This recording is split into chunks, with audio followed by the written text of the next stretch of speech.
우리 사람의 마음을 움직이는 최고의 스토리텔러. 누가 가장 먼저 떠오르세요? 그저 예수님이죠. 네. 예수님은 주위에 있는 사람들에게 아주 쉽게 깨닫기 쉽게끔 네. 비유, 예화를 써서 잘 전달하셨죠. 맞아요. 그렇네요.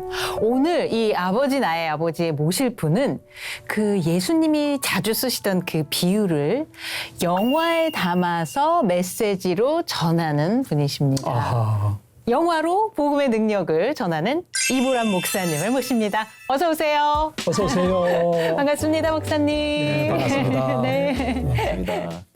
안녕하세요. 저는 케어 코너스 선교단체에서 대표로 섬기고 있는 이보람 목사입니다. 저는 하나님의 메시지, 복음을 영상으로 제작해서 많은 분들께 깨달음을 주는 사역을 열심히 하고 있습니다.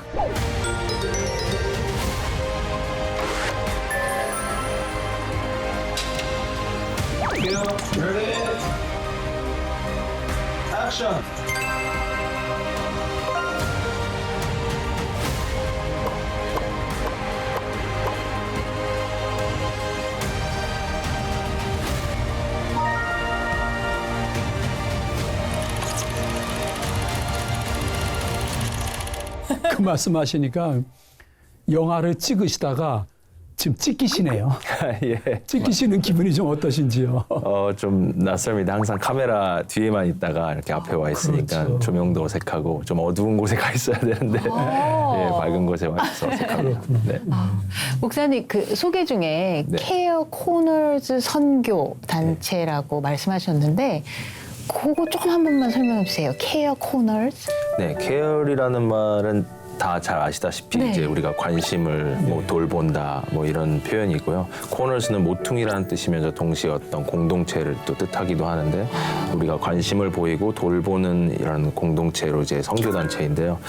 처음부터 저희가 영상 사역을 하는 그런 단체는 아니었고요. 저희 네. 아버지가 원래 치과 의사셨는데 치과 의료로 이제 동남아 말레이시아 지역에서 사역을 하시면서 이제 케어라는 의미, 이제 육적인 어떤 치료의 의미도 있으시고 영혼을 돌본다는 의미로 이제 시작을 하셨고 저는 이제 의사가 아니기 때문에 아버지에 이어서 이 사역 단체를 이제 섬기면서 영상으로 이제 사역을 하게 되었습니다. 아버지 선교사이신 아버지로부터 이렇게 내려온 네, 맞습니다. 네 그런 메시지가 있군요. 저 오늘 이제 목사님과 어떤 이야기 나누게 될지 기대가 되는데요. 네. 그래도 먼저 마음 상자부터 열어봐야 저희가 또 이렇게 궁금하잖아요. 그렇죠. 보여주세요.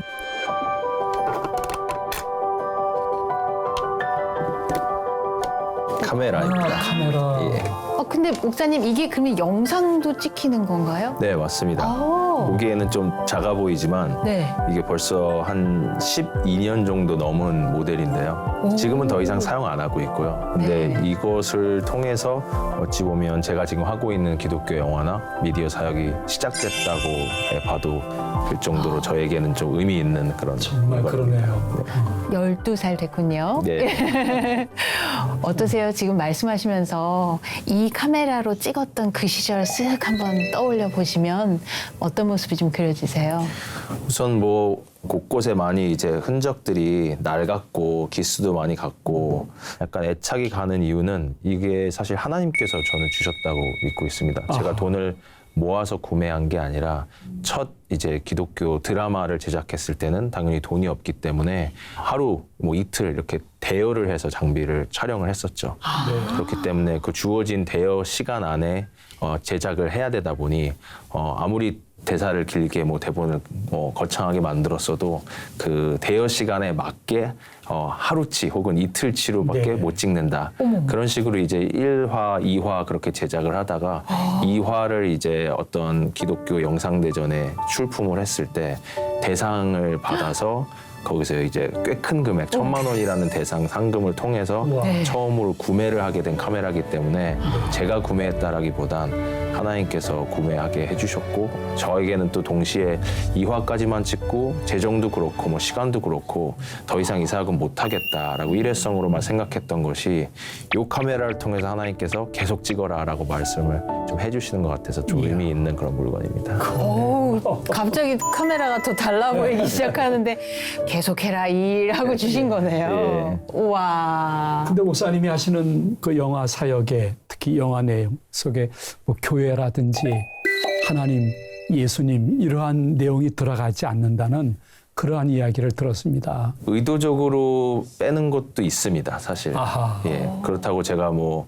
목사님, 뭐 교회, 성경책, 십자가, 예수님 이런 용어가 들어가는 걸 싫어하는 건 당연히 아니고요. 그렇겠죠. 그러나 우리가 메시지를 전하는 데 있어서 특히 안 믿는 사람들이나 믿는 자들일지라도 생소하게 느끼는 용어들이나 부담스러워하는 부분들을 먼저 빼되 뺀 만큼 충분히 그 메시지는 거기 안에 녹여내려고 하는데 그 부분은 뭐 저의 철학은 절대 아니고요. 네. 그냥 성경 말씀을 보는 가운데 예수님께서 언제나 비유로 말씀하셨을 때 그렇죠. 비유로 말씀하시는 이유가 저는 크게 두 가지로 이제 이해를 했거든요. 첫 번째는 당연히 우리 믿는 자들이 더 이해를 잘 하기 위해 말씀이 더 우리가 더 잘 깨닫기 위해 비유를 사용하셨고 또 반대로 종교 지도자들이 와서 공격하고 그럴 때 그렇지. 그들에게 감추기 위해서 또 비유를 사용하셨던 걸 보면서 저도 사실 감춘다라는 표현은 그렇지만 믿지 않는 자들이 기독교 영화인지 모르고 봤다가 그런 용어들도 안 나오고 목사님 교회도 등장하진 않지만 쭉 영화를 끝까지 봤는데 거기서 주는 메시지는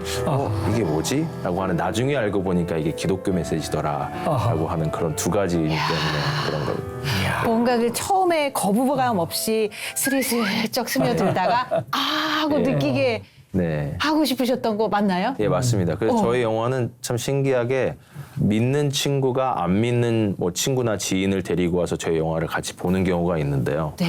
그러면 기독교인들은 말하지 않아도 눈치 빠른 분들은 이제 초반에 이거 기독교 영화네 하고 아시게 되고 네. 또 중반에 깨닫게 되기도 하고 근데 안 믿는 분들은 영화가 마치는 순간까지도 기독교 영화인지를 모르는 경우가 많습니다. 그렇죠. 어우, 그렇죠. 재밌네요.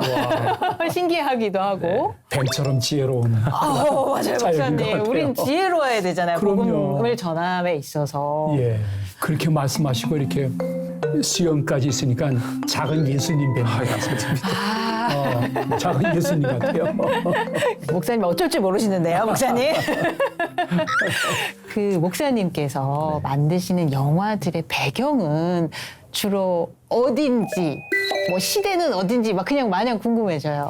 저는 기본적으로 과거보다는 현재 혹은 미래에 관련된 조금 앞으로 일어날 일에 대한 영상을 많이 찍게 되는 것 같습니다. 근데 그 이유 중 하나도 예수님의 그 비유의 방법을 본받아서 하는 것도 있지만 동시에 너무 우리가 추억에만 잠겨 있지 말자. 과거에 누가 이랬지, 그래 슬펐지, 감동이었지, 은혜였지 그것도 너무 좋은데 우리는 결국 앞을 살아가야 될 사람이기 때문에 그럼 앞으로 우리가 어떻게 가족에 대해서 뭐 자녀 양육관이라든지 모든 가치관을 어떻게 미래지향적으로 가지고 나갈 것이냐라는 것을 좀 신경을 많이 쓰다 보니까 제 이야기는 조금 미래 중심으로 되는 배경이 많은 것 같습니다. 제가 좀 봤는데 궁금해서요, 목사님. 옛날에 농부들이 살았으니까 농부 뷰 쓰시고 어부도 막 나오고 했지만 지금은 막 회사도 나오고 아파트 층간 소음도 나오고 연인 관계도 나오고 그러더라고요. 그러니까 정말 우리 삶이 고스란히 녹아있는 그런 영화 같았어요. 네, 아무래도 저도 이제 전도사 사역을 했을 때 청년부를 맡으면서 청년들에게 어떤 신앙 상담을 해주거나 그들의 뭐 고충들을 들었을 때 성경 말씀 너무 큰 진리이고 맞는 말씀이지만 어쨌거나 농부와 밭과 포도나무와 가지와 뭐 목자와 양에 대한 얘기를 했을 때 머리로 이해는 하지만 당장 본인이 살아가고 있는 삶과 연관시키지는 못하더라고요.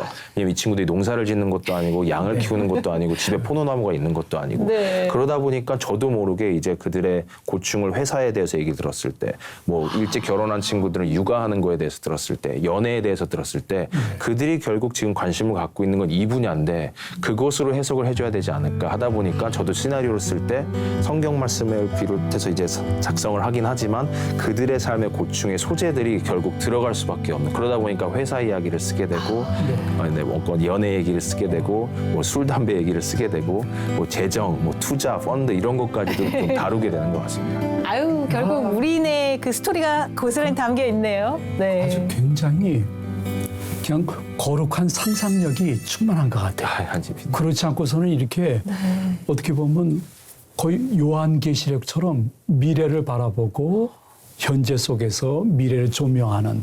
근데 이 일을 하려고 그러면 생각보다 제작비가 많이 들 텐데 맞아요.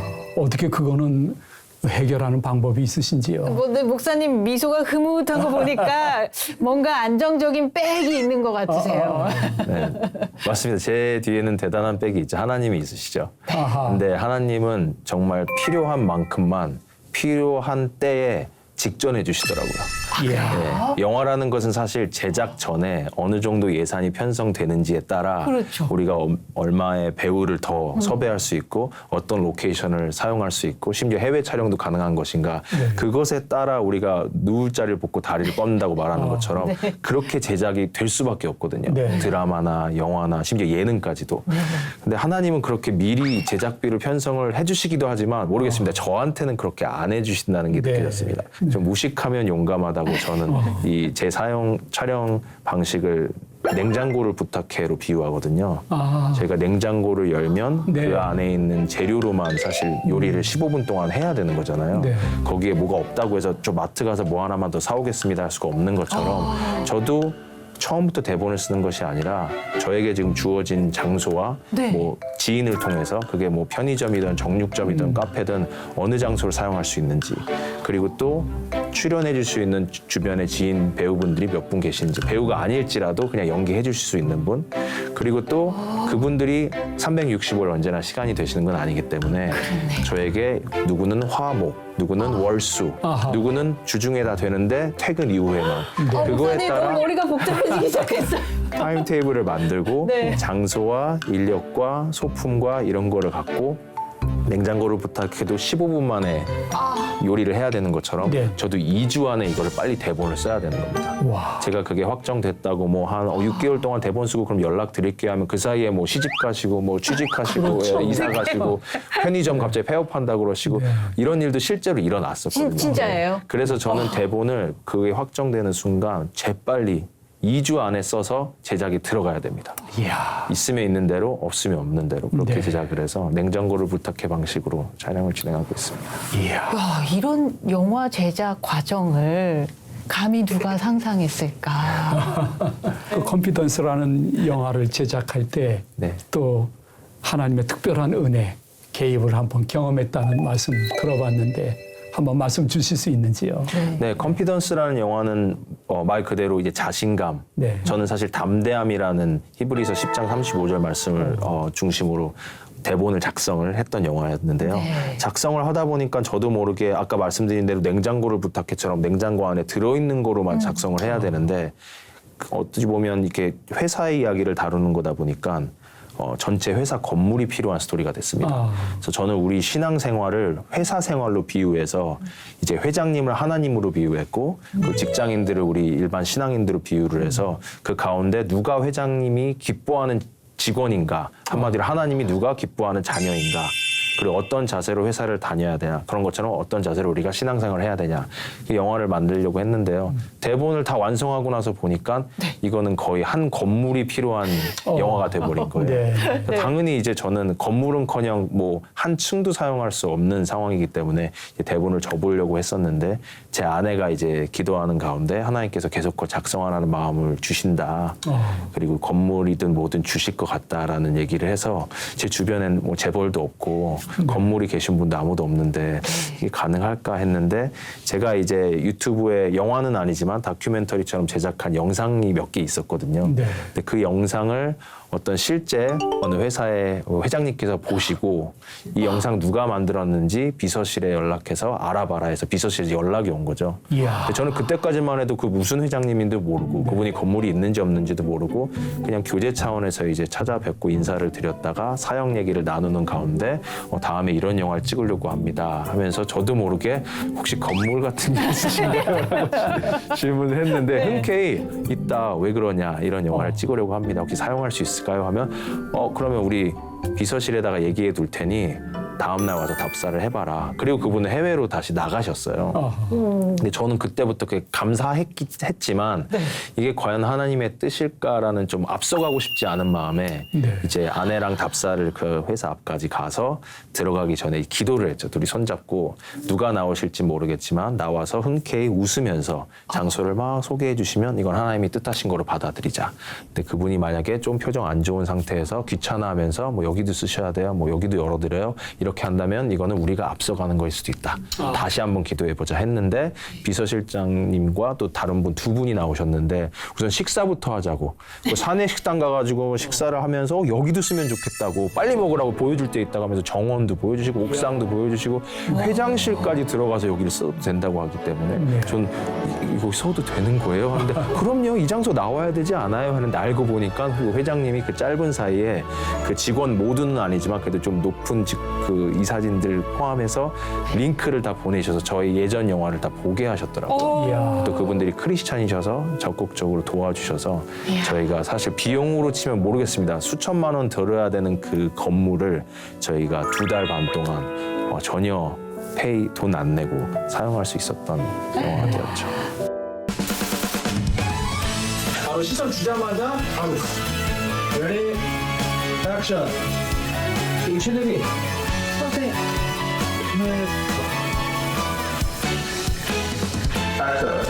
이거 두고 가셨어요.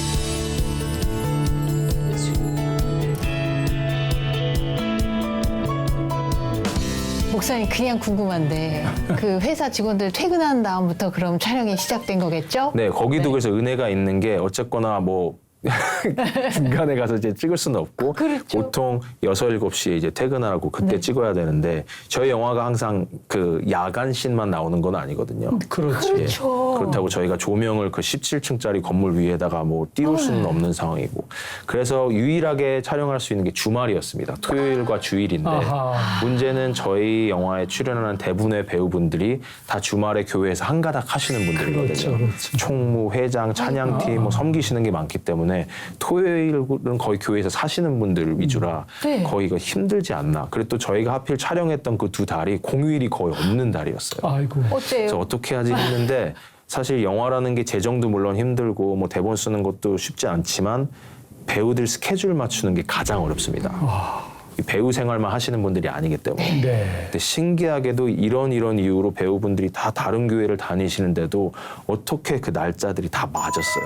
세상에. 15명 넘는 그런 분들이 동시에 우와. 출연을 해야 되는데 그런 경우도 있었고 근데 많은 분들이 이렇게 말씀드리면 힘들었겠다. 어떻게 이렇게 찍으시냐. 특히 이제 J 성향이신 분들은 네. 그 무계획적으로 하는 거 아니냐. 어찌 보면 맞는 것 같습니다. 근데 그 안에 은혜가 있더라고요. 아하. 어떤 그러니까 분이에요? 예를 들어 배우분이 뭐 7분이 출연하기로 하셨는데 촬영이 진행되다가 부득이하게 한 분이 어떤 개인 사정으로 인해서 더 이상 출연을 못 하시게 된 거예요. 근데 아직 찍을 분량이 남아 있거든요.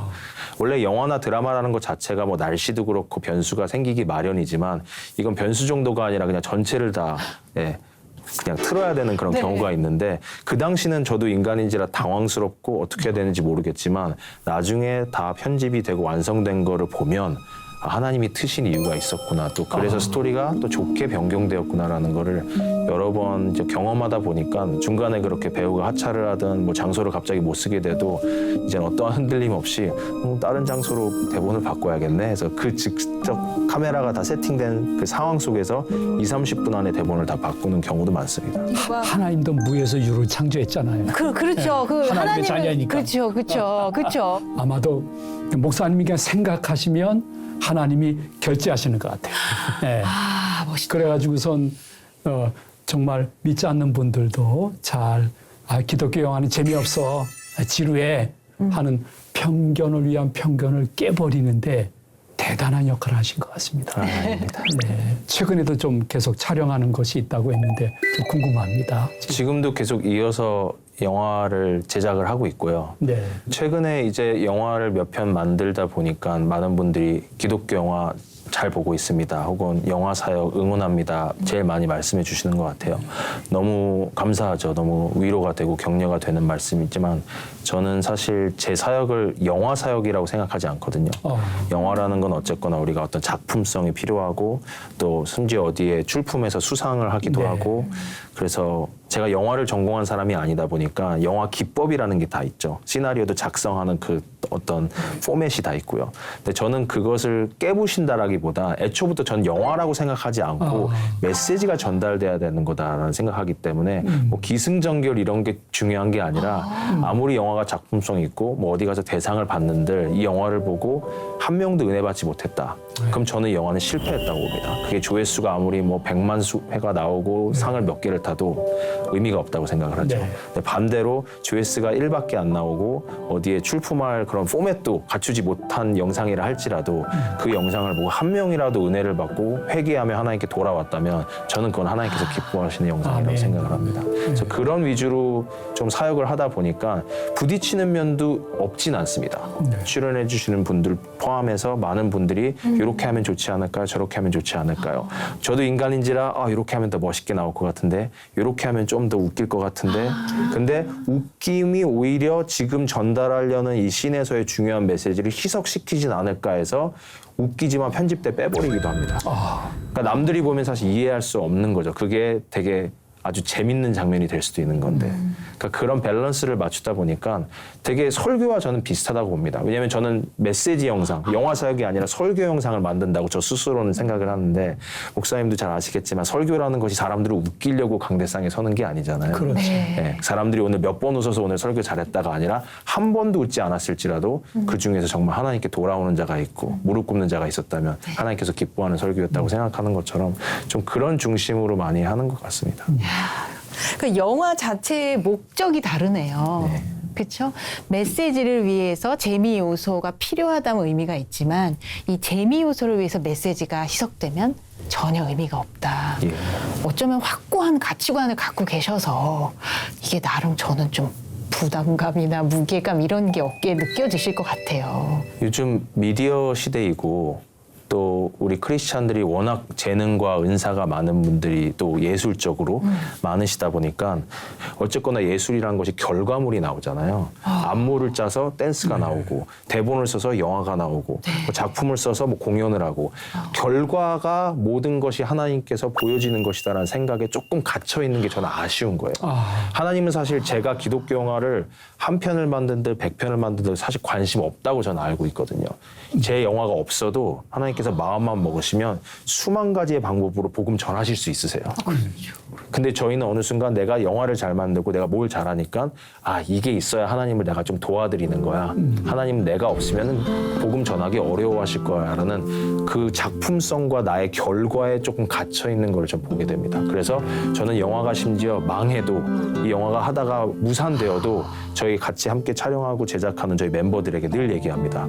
그것 또한 하나님께서 허락하신 거기 때문에 우리 그 과정에서 서로 죄짓지 않고 미워하지 않고 누구 때문에 이게 엎어진 거냐라고 남 탓하지 않고 사랑하는 모습을 보시기 원하는 거지 우리가 싸우는 가운데 정죄하면서 씩씩거리면서 완벽히 영화가 완성돼서 어디 가서 수상하는 거를 하나님 기뻐하시는 게 아니다. 이 얘기를 좀 많이 하고 있죠. 저도 이제 젊은 이제 막 미디어 사역에 관심이 있는 청년들에게 그런 질문을 많이 받습니다. 네. 목사님 어떻게 해야 그런 기독교 영화를 만들 수 있나요? 저도 하나님의 메시지를 영상에 혹은 뭐 어떤 작품에 싣고 싶은데 어떤 노력을 하시나요? 했을 때 어찌 보면 그들에게는 실망스러운 답변일 수도 있는데 저는 세상 것들을 모방하지 말고 세상 것들을 참고하지 말라고 오히려 얘기를 합니다. 네. 굉장히 좀 꼰대처럼 들릴 수 있는 말일 것 같은데요. 그리고 또 실제로 제가 공부를 하지 않았고요. 제가 만약에 미국의 어느 영화로 유명한 명문대 나와서 그런데 졸업을 했더니 그게 확실히 사역적으로 도움이 됐다. 좀 분명히 도움이 될 거라고는 생각을 합니다. 그러나 그렇게 말하는 순간 그들은 하나님께 쓰임받기 위해선 좋은 대학 가야 되고 무조건 좋은 사람한테 배워야 되고 좋은 학원 다녀야 되고 좋은 장비가 있어야 되고 돈 많은 백이 있어야 되는 거구나. 틀린 말은 아니지만 저는 그건 세상을 의존하게 되는 그냥 답변을 주는 거라고 생각을 합니다. 그렇습니다. 저 또한 누구를 의존하지 않았고 하나님만 바라보고 여기까지 왔기 때문에 그래서 대본을 쓸 때도 저는 오히려 이제 한 달 동안 대본을 새롭게 작성해야겠다라고 하면 빨리 최근에 트렌드가 뭔지 요즘 무슨 영화 나왔는지를 보는 것이 아니라 오히려 그 기간 동안은 TV도 예능도 드라마도 어떤 것도 보지 않고 심지어 사람조차도 그 기간 동안은 만나지 않습니다. 이야. 그래서 좀 무식한 방법처럼 들릴 수 있는데 한 우물을 파듯이 하나님께 영광을 받으려고 조금 무릎을 좀 꿇는 시간을 평소보다 더 가지려고 하죠. 목사님 너무 감동이어서 지금. 왜 그렇게 얘기를 하냐면 네. 분명히 세상에서 말하는 영화 기법, 시나리오 기법, 뭐 요즘 트렌드 있을 겁니다. 그러나 그것이 저는 다 악하다고 보진 않지만 하나님으로부터 온 것인가라는 분별은 해야 된다고 생각을 하거든요. 왜냐하면 구약시대로 돌아가서 조금 더 꼰대 같은 얘기를 하면 이스라엘 백성이 하나님께서 주로 계속해서 말씀하셨던 게 이방 여인, 이방 문화, 이방의 것들을 드리지 말라고 했어요. 그래서 조금 웃긴 얘기지만 만약에 그 당시에 어떤 영화제가 있었는데 소돔과 고모라 영화제가 있고 바벨론 영화제가 있고 애굽 영화제가 있었을 때 이스라엘 백성 중 한 명이 누군가 영화를 찍어서 거기에 출품해서 대상을 받았다고 돌아왔으면 이스라엘 백성들이 저는 박수 쳐주지 않았을 거라고 봅니다. 네가 그 행사에 왜 참여했으며 그들이 어떤 음란함과 우상과 관련된 기준으로 심사를 해서 대상을 주는 건데 거기서 대상 받아온 게 무슨 박수 받을 일이냐라고 얘기했을 거라고 저는 보는 거죠. 물론 우리는 구약 시대가 아니고 지금 전혀 다른 시대에 살고 있지만 오늘날 악한 것들이 워낙 많고 또 드라마 예능을 통해서도 정말 동성애 이런 거와 관련된 것뿐만이 아니라 너무 문란한 것들이 많이 있는데 그것을 무작정 우리가 따라한다, 추구한다, 그들의 방식을 우리가 모방한다는 것은 저는 좀 위험하다고 봤기 때문에 아예 그냥 분별해서 그냥 어느 정도만 따라할게요, 선만 지킬게요가 아니라 아예 따라하지 않겠다라고 해서 대본을 작성하기 시작할 때는 좀 골방으로 들어가려는 걸 노력을 한 거죠. 그러시고. 정말 무분별한 영상들, 내용들이 난무하는 이 세상 속에서 목사님 같은 분이 계시다는 것이 마치 그냥 노아 한 분 보는 것 같아요. 귀해요, 목사님. 너무 귀해 보여요. 자꾸만 이렇게 우뚝 서 보이시도록. 아까 처음에 예수님이라고 하시고 요한계시록 계속 나올 거예요, 목사님. 이게 나올 수밖에 없어요, 지금. 아니, 세상에 어떠한 제작자가 다 단절하고 주님과 함께 골방에서 이렇게 사역을 한다고 말할 수 있는 사람은 전 아직은 못 들어봤어요. 목사님의 그 말씀이 기독교 계통의 영화를 제작하는 많은 사람들에게 정말 유일한 지침이 되었으면 좋겠습니다. 진심입니다. 네. 근데 목사님 이쯤 되면은 나도 좀 보고 싶다 이런 성도님들의 반응이 많을 겁니다. 어떻게 찾아보면 될까요, 목사님? 네, 저희가 제작한 영화는 기본적으로 저희 유튜브 채널 케어 코너스에 올라가 있고요. 예전에는 저희가 드라마를 만들었을 때부터 영화도 마찬가지고 최대한 많은 분들이 빨리 보실 수 있도록 그리고 또 저기 해외 브라질이든 아마존에 인터넷만 되는 곳이라면 보실 수 있도록 바로바로 이제 업로드를 했었거든요. 근데 최근에는 바로 업로드하지 않고 최소 10개월에서 길면 1년 동안은 저희 자체적으로 파일을 이제 갖고 교회에서 요청을 하면 그 파일을 이제 저희가 그 관람객 숫자에 따라 일정 비용을 받고 드리는 식으로 진행을 하고 있습니다. 그래서 저도 맨 처음에는 이거 하나님의 메시지 전하겠다고 만들었는데 이 복음을 돈 주고 파는 게 맞는가라는 그런 조금 망설임이 있었는데 이 사역이 어쨌거나 계속 지속되기 위해선 영영 우리가 안 보여줄 거야는 아니고 어쨌거나 언젠가는 업로드 할 거기 때문에 그 기간 동안은 그런 방식을 좀 추구하고 있죠. 네. 혹시 그러면 목사님도 같이 그 교회를 가시는지요? 예, 그래서 제가 모든 교회를 다 갈 수는 없기 때문에 영화 파일을 요청하시면 어느 교회는 청년부 예배 때, 어느 교회는 수련회 때, 어느 교회는 문화의 밤이라는 행사를 만들어서 이렇게 상영을 하시고요. 근데 제가 이제 직접 가게 되는 경우는 제가 조금 고집하는 건 예배 형태로 진행될 때만 제가 가서 영화 상영 이후에 메시지를 전하고 또 플러스 좀 더 고집하는 거는 기도 인도까지 제가 할 수 있도록 그런 조건이면은 제가 가는 방향으로 합니다. 그렇죠. 이 제작된 것이 영화가 아니라 메시지 전달이라고 말씀하셨으니까. 예. 근데 같은 영화인데도 정말 우리가 어느 환경에서 어떠한 포맷으로 보는지에 따라 그 은혜가 다르다는 걸 제가 느꼈어요. 이야. 저희가 물론 어떤 목사님과 신앙적인 얘기를 할 때 카페에 앉았을 때도 그 은혜가 있을 거고 뭐 전화로 통화할 때도 은혜가 있겠지만 또 어떤 예배에서 주는 또 그 은혜가 있잖아요. 또 기름 부으심이 있고요. 그런 것처럼 영화일지라도 우리가 영화로 여기지 않고 이걸 메시지 영상이고 오늘 예배 시간에 우리가 보는 영상이다라고 여겼을 때 또 설교 말씀까지 듣고 제가 기도인도까지 했을 때 그 기도 가운데 부어주시는 은혜가 있더라고요. 네. 그리고 또 나중에 어떤 개인적으로 연락이 이메일이나 뭐 DM으로 왔을 때도 그때 이제 정말 사실 이 영화를 예전에 봤었는데 예배 때 또 본다고 해서 굳이 난 볼 필요 있나라고 했다가 오히려 더 다르게 느껴졌고 설교와 아하. 기도 때 하나님께서 마음에 찔림을 주셨다. 네. 이런 간증들을 들으면서 더더욱이 좀 고집을 그렇게 예배 형태로만 드릴 수 있도록 하고 네. 있습니다.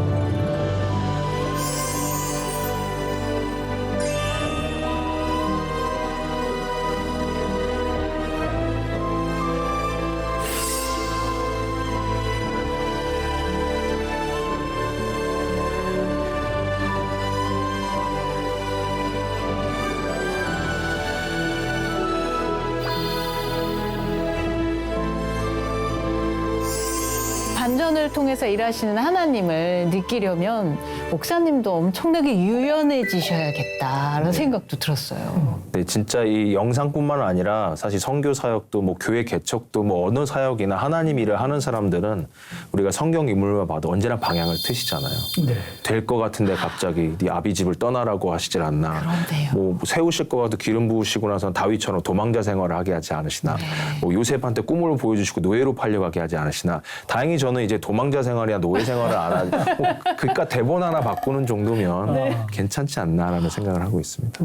와, 이런 마음가짐은 어디서 오시는 거예요?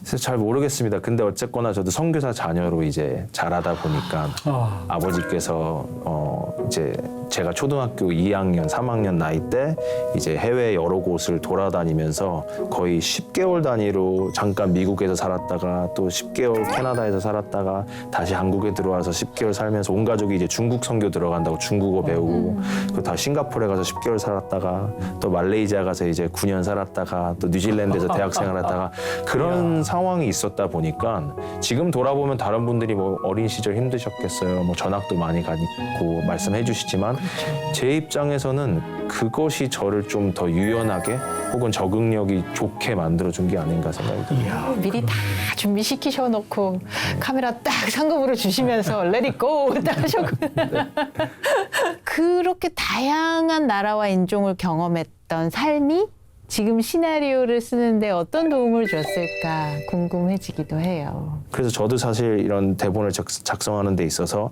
과거에 그렇게 아버지를 따라 여러 인종, 여러 학교, 여러 상황, 심지어 여러 언어 그런 걸 접하다 보니까 감사하게도 조금 다방면에서 여러 사람들을 좀 이해하는 폭이 조금은 더 일반 분들보다 생기지 않았나 생각을 합니다. 그럴 것 같아요. 그게 왜 시나리오에서 도움이 되냐면 물론 제 영화에도 주연이 있고 조연이 있고 뭐 단역이 있지만 저는 꼭 주연에게만 포커스를 두는 게 아니라 아까 말씀드린 대로 묵상집에서 여러 인물들을 보고 우리가 자기 자신을 성찰하는 것처럼 조연에도 포커스를 두거든요.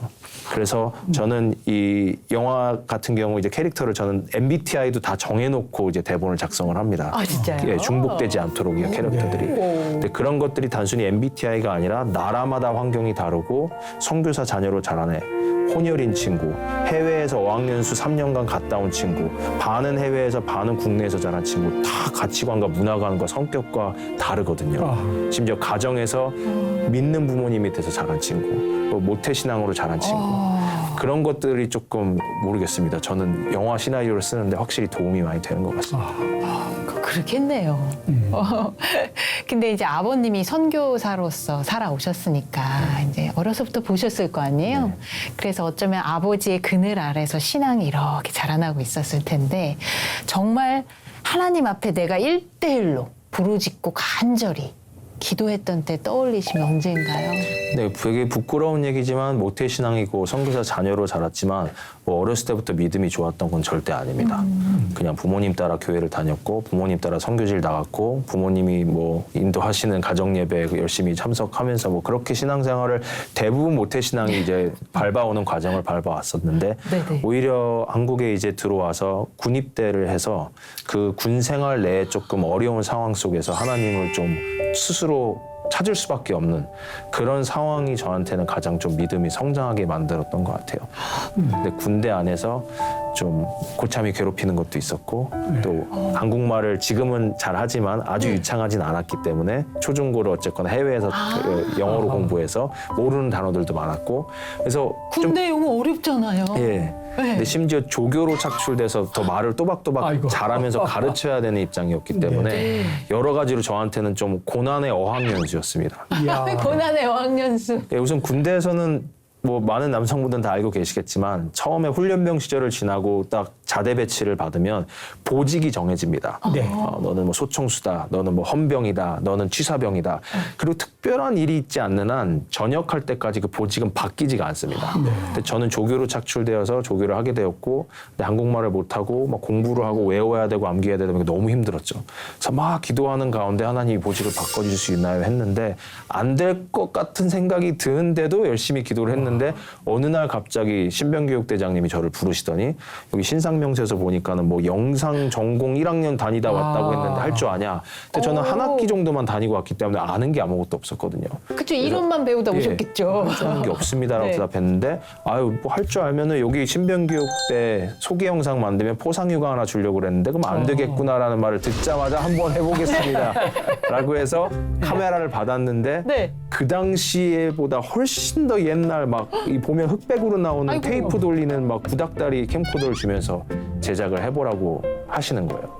목숨 바쳐서 했죠. 이제 포상휴가를 바라보고. 그렇죠. 근데 그것이 이제 좋은 영상으로 다행히 제작이 잘 되어서 이제 그 부대가 우수부대 표창을 받게 돼서 이야. 그 얘기를 듣고 다른 부대 아이고, 이런. 수색대대에 가가지고 또 소개 영상을 만들고 그거 끝나고 보수대대에 가서 또 소개 영상을 만들고 정찰대에 가서 만들고 예약이 계속 있었습니다. 이야. 그러니까 저는 예약 지금 시스템. 휴가는 계속 받는데 휴가를 쓸 시간이 없을 정도로 아이고. 바로바로 이제 촬영을 해야 되는 상황이었고 나중에 사단 본부까지 가서 이제 투스타 사단장님이랑 같이 훈련 다니면서 이제 장갑차 타면서 촬영을 하고 나중에 군 생활이 아직도 4개월이나 남았는데 네. 제가 지금까지 부지런히 한 주 단위로 휴가를 4박 5일 써도 다 못 쓸 정도로 휴가가 너무 많은 거예요. 이야. 그래서 그냥 사단장님이랑 자주 뵙니까 그냥 원래 절대로 병사가 투스타한테 말을 걸거나 그러면 안 되거든요. 근데 그렇죠. 친해져서 이제 그런 얘기를 했더니 지금부터 그냥 휴가 나가서 전역한 것처럼 해라. 중간중간에만 이야. 보고하고 들어오고 해서 그때 사실 또 기도 제목 중 하나가 제가 4월 말에 제대인데 2월부터 신학교를 다녀야 돼요. 왜냐면 제가 하나님을 군대에서 깊게 만나서 하나님 저 이러면은 진짜 어차피 하나님께서 이렇게 기적적으로 역사하시고 기도 응답하시는 분이라면 평생 하나님 위해서 살겠습니다. 영화 전공 이런 거 안 하겠습니다. 해서 신학교로 가려고 했는데 그때 또 주시는 또 제 멘토 목사님께서 너가 군 생활만 하나님 앞에서 정말 인정받으면 영적으로 네가 제대하기도 전부터 신학교 다니게 해주실 거다라고 하나님 말씀해 주셨다라는 거예요. 저는 그 말을 안 믿었거든요. 4월에 제대면 1년 기다렸다가 다음 내년에 입학해야죠. 어떻게. 근데 정말로 그렇게 군인 신분으로 나가서 신학교를 2월 달부터 2월 말부터 오리엔테이션부터 다니기 시작하게 되었죠. 와, 그럼 군인이 신학대학 다닌 거네요. 네. 아니, 목사님 하나님을 위해서 쓰임 받고 싶다고 네. 얘기하는데 신학대학 가는 거 그 정도 하나님 힘 쓰시겠죠? 근데 그걸 먼저 예언하듯이 말씀드린 멘토 네. 그분이 대단한 분이시네요. 그래서 그 군 생활과 비포의 애프터가 저는 그전에도 크리스찬이고 그 후에도 크리스찬이지만 하나님을 바라보는 관점과 하나님께서 하시겠다고 하면 이 정도로까지 하시는구나라는 것을 네. 엄청난 처음 체험을 하고 나오게 되는 케이스죠. 이 정도 레벨이시구나. 예. 근데 목사님 듣다 보니까 막 빨려 들어가서요. 그냥 목사님 이 이야기 스토리도 나중에 네. 뭔가 제작돼도 사람들에게 많은 메시지를 전할 수 있겠다는 생각을 그냥 혼자 슬그머니 해봤습니다. 네. 그럼에도 불구하고 이제 그러한 과정을 거치면서 미디어 사역을 본격적으로 하게 된 어떠한 좀 이유가 있겠죠. 네, 아버지께서 앞으로도 선교를 할 젊은 층들을 도전해야 된다는 마음을 받으셨어요. 근데 아버지처럼 이제 어쨌거나 치과 의사시지만 꼭 의사가 아닐지라도 그게 뭐 태권도 사범이든 축구 선수든 유치원 교사든 자기의 전문성을 갖고 평신도 선교사들이 많이 나와야 된다라고 하던 차에 이제 선교를 도전하는 어떤 뭐 영상을 만들자 해서 아버지와 함께 이제 만들었었죠. 일종의 다큐멘터리 같은 영상을요. 그리고 나서 이제 그 다큐멘터리를 통해서 많은 분들이 연락이 오고 온라인상으로만 이제 소통을 하다 보니까 오프라인으로 직접 대면해서 만나야겠다. 어떤 집회를 열자. 그런데 그때 제가 아버지께 말씀드렸던 게 한국교회 뚜껑을 열어봤을 때 지금은 아버지 선교를 논할 때가 아니라 청년들이 우르르 교회를 빠져나가고 있습니다. 선교는 나중 일이고 이들의 신앙을 좀 더 회복시키거나 성장시켜야 되는 시기인 것 같습니다. 라고 제가 감히 이제 말씀을 드렸는데 아버지도 그걸 받아들이셨고 기도해보는 가운데 그러면 어떻게 할래? 해서 이제 그 선교를 도전하는 집회가 아니라 네. 라이프라는 제목으로 인생이죠. 인생이라는 제목으로 토크 콘서트를 한번 열어보자고 했어요. 소규모로 이제 한 100명 좀 넘게 들어오는 공간에서 제가 그럼 한번 상황극을 만들어 보겠습니다. 했던 게 3명의 가상의 이제 스토리죠. 청년들이 어렸을 때부터 주일학교를 같이 다녔던 친구, 그 다 큰 성인이 돼서 만났을 때 한 명은 아직도 신앙이 뜨겁고 한 명은 그냥 썬데이 크리스찬으로 살아가고 있고 한 명은 그냥 신앙을 잃어버린 이들이 대화하는 상황극을 이런 조그만 공간에서 그냥 대화하는 거로 이제 틀어주면서 그 콘서트를 진행을 했었는데 호응이 되게 좋았던 거죠. 그래서 다음에도 또 하나요 해서 한 번 더 하자 해서 2화를 만들었고 저는 상황극을 하나하나 만든 건데 그게 웹드라마라고 주변 분들이 불려주면서 크리스찬 웹드라마가 된 겁니다. 목사님도 아드님이 목회자이시잖아요. 그렇죠. 근데 솔직히 얘기하면요. 아들하고 이렇게 내가 무슨 일을 같이 해야 되겠다 하면 전 자신이 없어요. 이제 좀 나이 차이가 있어서 그런지. 근데 아버님하고 같이 그렇게 사역하는 것이 매끄럽고 자연스러웠던 것은 어떤 특별한 이유가 있었는지요. 매끄럽다고 말할 수는 없을 것 같고요. 모든 아버지나 아들은 사역하기 아마 어려울 겁니다. 예, 그럴까요? 아들은 아들대로 아버지가 힘들 거고 아버지는 아버지대로 아들이 말 안 들어서 힘들 거라고 생각합니다. 서로에게 굳이 그렇게까지 남처럼 예의를 지킬 필요가 없기 때문에 직설적인 말이 많이 나가서 서로에게 상처를 주는 게 아닌가 싶습니다.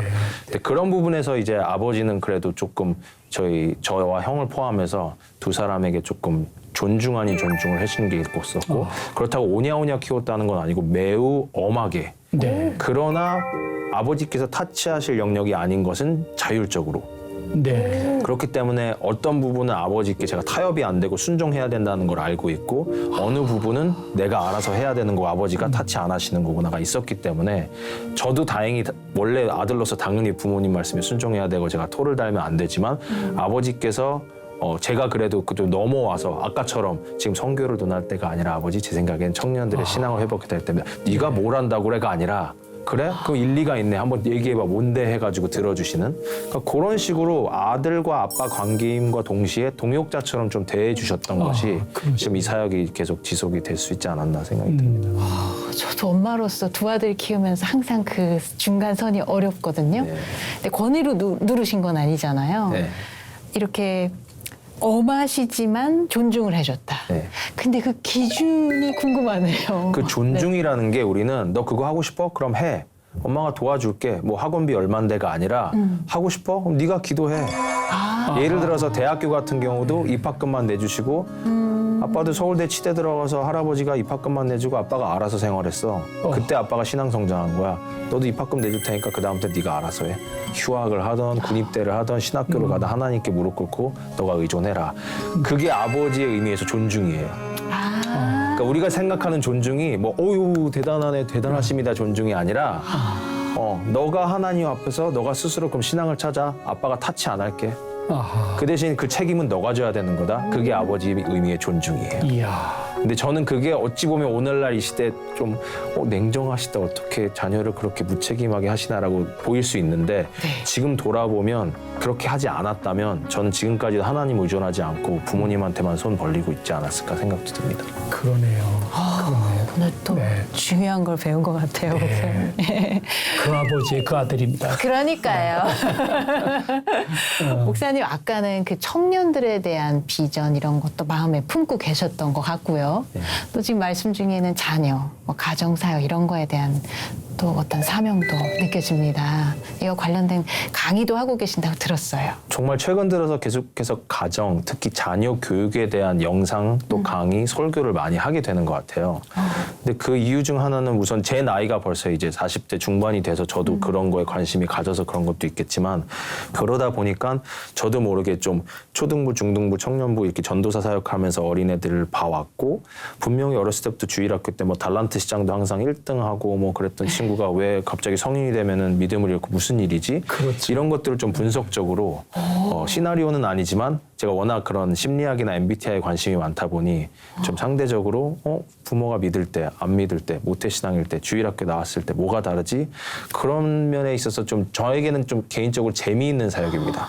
그래서 그 사역을 통해서 이제 자녀 교육을 또 저가 또 부모님께 받았던 그런 교육을 통해서 제가 아는 선에서 은혜를 또 나누면서 건강한 하나님께서 기뻐하시는 가정은 무엇이며 오늘날 이 세상에서 말하는 세속적으로 훌륭하다고 하는 그런 가정은 무엇이며 그것을 어떻게 우리가 분별해야 되는지에 대한 것들을 요즘 좀 많이 사역으로 진행하고 있습니다. 보람을 많이 느끼실 것 같아요. 보람도 느끼면 나 강의를 지금 듣고 싶네. 지금. 그렇네요. 그 목사님. 정도로. 네. 왜냐하면 막 그렇게 듣고 싶을 정도의 마음속에 감동이 오는 게 제가 듣기로는 사모님하고 결혼 후에 한 번도 부부싸움이 없었다고 들었는데 이게 진짜 가능한 얘기인지 궁금합니다. 전 이런 얘기 처음 들어봐요, 목사님. 네, 지금 저희 결혼 7년 차인데 지금까지는 한 번도 안 싸웠습니다. 비결을 말씀해 주셔야죠. 네. 우선 이렇게 안 싸웠다 그러면 말씀하신 것처럼 안 믿긴다, 말도 안 된다. 그리고 또 그 다음 질문이 목사님 싸운다는 기준이 뭐세요? 이렇게 물어보죠. 근데 사람마다 싸운다는 기준이 다 다를 것 같습니다. 근데 기본적으로 당연히 저희가 언성을 높이면서까지 뭐 그러는 경우는 없고요. 그랬다면 싸웠던 거고. 그러니까 싸웠다라는 것이 저희가 모든 것이 항상 행복하다는 것이 아니라 의견이 안 맞는 게 있죠. 네. 제 아내는 또 미국 교포고 평생 미국에서 자라왔고 영어가 더 편한 사람이고 그런데도 불구하고 저희가 싸우지 않는 이유는 싸운 다음에 저희가 문제를 해결하려고 하는 것이 아니라 저는 미리 예방 차원에서 일어나지도 않을 일에 대해서 미리 얘기를 하는 게 있습니다. 일종의 오리엔테이션인데 첫 1년, 2년간 신혼 초기 때 제가 어떤 매뉴얼을 만든 것은 아니지만 만약에 라는 것으로 모든 거를 제가 얘기한 게 있습니다. 만약에 우리가 애가 생긴다면 만약에 내일 당장 우리가 우리 부모님 댁에 간다면 우리 어머니가 너한테 이런 말을 할 수도 있어 우리 아버지가 이런 말을 할 수도 있어 등등 우리가 같이 사역을 하게 되면 기분은 괜찮지만 소외된다고 느낄 수도 있어 이런 얘기를 많이 했었어요. 그럼 제 와이프는 아직 일어나지도 않은 일을 뭘 그렇게 얘기를 하냐 했었는데 오히려 지금은 아내도 저처럼 만약에라는 얘기를 하는 것이 저희에게는 그 우리가 모든 일어날 일을 다 예측할 수는 없지만 그래도 사전에 어떤 정도 협의 혹은 희생, 헌신, 참음 그리고 또 나중에 또 대화를 해보자라는 것이 이어지는 게 싸우지 않는 비결이 아닌가 싶습니다. 제가 이름을 붙여보고 싶었어요, 목사님. 만약의 대화법. 만약의 부부를 대화법. 위한, 부부의 원만한 관계를 위한 만약의 대화법. 저도 오늘 집에 가서 한번 바로 실천해 보고 싶습니다. 네. 이 미디어의 영향력이 엄청나다는 거 우리 솔직히 다 알고 있지만 목사님이 누구보다 잘 아실 거예요. 그리고 다음 세대를 사랑으로 품고 싶어 하시고요. 이 영향력 어떻게 생각하시고 또 어떤 마음을 갖고 계신지요? 우리가 미디어 생각하면은 사실 여러 가지가 있는데 그냥 영상이 제일 먼저 떠오르는 단어인 것 같아요. 영상 시대니까요. 근데 영상을 또 떠올리면 사람들이 이제 영화, 다큐, 드라마, 예능 뭐 이런 거 요즘 쇼츠 뭐 이런 거 올라오죠. 네. 그런 것들을 생각을 하는데 이 5가지의 공통점이 뭐냐면 재밌어? 라고 물어봐요. 재밌으면 공유를 해줍니다. 네. 공유를 해줘도 재미없으면 안 봅니다. 그렇죠. 그럼 재미가 무엇이냐라고 저는 따졌을 때 세상 사람들은 자극적이고 들어보지 못한 스토리고 뭔가 야하거나 폭력적이거나 뭔가 나에게 어떤 도파민을 일으키는 것을 전 재미라고 생각하는 것 같아요. 그리고 그걸 엔터테인먼트라고 하는 것 같습니다. 근데 저는 이런 단어는 없지만 제가 이제 사역 가운데 강의하면서 만든 단어인데 스피릿테인먼트라는 단어를 씁니다. 영혼을 즐겁게 한다는 거죠. 단순히 하하호 웃기다가 아니라 거짓에서부터 진리를 깨닫게 되고 앞이 캄캄한데 앞이 밝혀지는 그러니까 복음을 통해서 뭔가 와 이게 진짜 생명이구나 참된 것이구나 안 거를 스피릿테인먼트라고 하기 때문에 저는 기독교 영상을 이제 더더욱이 오늘날 코로나 이후로 이제 영상 시대가 더 이제 활발히 되면서 교회 광고 영상부터 시작해서 수련회 영상 뭐 많은 영상들을 제작을 하는데 제가 늘 말하는 거는 자꾸 영상을 재밌게 만들려고 하지 마세요라고 그럽니다. 또 되게 꼰대 같은 좀 그런 발언인데 네. 그럼 재미없게 만들라는 얘기가 아니라 먼저 우리가 전하고자 하는 메시지를 주제를 삼아놓고 그거가 좀 지루할지라도 그걸 중심으로 제작을 한 후에 그 다음에 재미라는 MSG를 뿌리는 건 좀 괜찮다고 생각합니다. 애드립이 들어갔다는 네, 거죠. 네. 근데 처음부터 요즘 요거 챌린지래요. 요즘 요거 대박이래요. 요거대로 해야 된대요 해서 똑같이 재미라는 것을 먼저 중심을 잡아놓고 나중에 맞다 우리 이거 교회에서 상영할 거잖아. 뒤에다가 성경 구절 MSG를 뿌리는 거는 저는 전혀 다른 얘기라고 생각을 하는 거죠. 결이 다르네요. 그걸 잘 중심을 둬야 되겠어요. 그래서 사실은 모든 영화나 모든 미디어 사역자들이 영화를 만드는 건 아니잖아요. 극소수고 대부분은 교회 광고 영상, 예배 후든 예배 중간에 네. 길어야 5분, 짧으면 2, 3분짜리 영상을 만들어서 그 친구들이 저한테 많이 물어봅니다. 근데 목사님 그렇게 막 긴 영화 만드니까 메시지를 심을 수 있죠. 저는 기껏해야 2, 3분짜리인데 거기 메시지를 어떻게 심습니까? 아니, 심을 수 있다고 얘기합니다. 예를 들어서 우리가 잘 알고 있는 운동화 제품들이 있어요. 제가 브랜드는 말하지 않을 텐데 우리가 딱 봐도 아는 미국의 유명한 운동화 제품들을 보면 새로운 운동화가 출시됐다고 운동화를 소개하는 광고는 없습니다. 요번에 에어가 얼만큼 들어갔고 쿠션이 많이 들어갔고 이거 78,000원인데 여러분 오늘 사시면 1+1입니다. 이런 광고 안 합니다. 그들은 가치를 팝니다. 여러분이 이걸 입으면 챔피언이 될 수 있습니다. Just do it. 막 이러면서 네. 아침에 일어나서 막 조깅 아무도 안 일어났을 때 어두운 새벽에 뛰다가 꿀꿀꺽 물 마시고 나서는 You are the champion. 뭐 이렇게 당신은 뭐 승리자입니다. 이렇게 얘기를 해주거든요. 그러다 보면 우리가 그 브랜드의 어떤 매장을 지나갈 때 괜히 들어가고 싶어지는 거야. 네. 그 제품을 입으면 내가 뭔가 챔피언이 된 것 같아. 예. 저는 그렇게 얘기를 하죠. 우리가 수련회 광고를 한다 할지라도 수련회 몇 월 며칠 날 어디에서 하고 뭐 무슨 요번에 떡볶이 잔치 있고 가면 무슨 물놀이 하고 이런 베뉴를 말하지 말고 그건 나중에 그냥 주보로 말해줘도 되고 이 수련회 주제가 무엇이며 여러분이 이 수련회를 오시면 비포 앤 애프터가 뭐가 달라지는지 그 주제를 하나님의 복음을 팔라고 저는 얘기합니다. 네. 가치를 성경적 가치관과 성경이 말하는 결혼관, 자녀관을 팔으라고 얘기하죠. 왜냐하면 마귀가 그걸 너무 잘하고 있거든요. 지난 수년간 해왔고.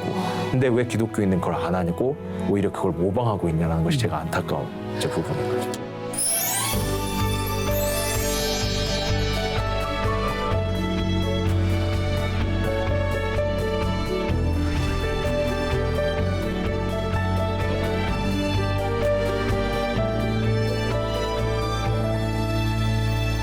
우리 안에 영혼을 올릴 수 있는 그런 가치를 담은 그런 메시지를 주고 싶으신 거네요. 네. 이게 자꾸만 다 와와 소리가 나오는 게 야, 목사님 그 말씀과 사역을 보면서 야, 이게 주님 재림 전에 좋은 징조다 그런 생각이 들었어요. 네. 진짜 좋은 징조로 목사님을 세우셨는데 태어날 때부터 하나님이 나시린으로 성별하신 모양이구나. 그런 생각이 든 게 선교사님의 자녀로서 엄격하지만 또 대화가 가능한 부모님 밑에서 성장해서 하나님이 여러 모양으로 은혜를 주셨기 때문에 나시린이라면 굉장히 많은 사람들에게 선한 영향력을 주실 수 있겠다. 그런 마음속에 확신과 감사가 있었습니다.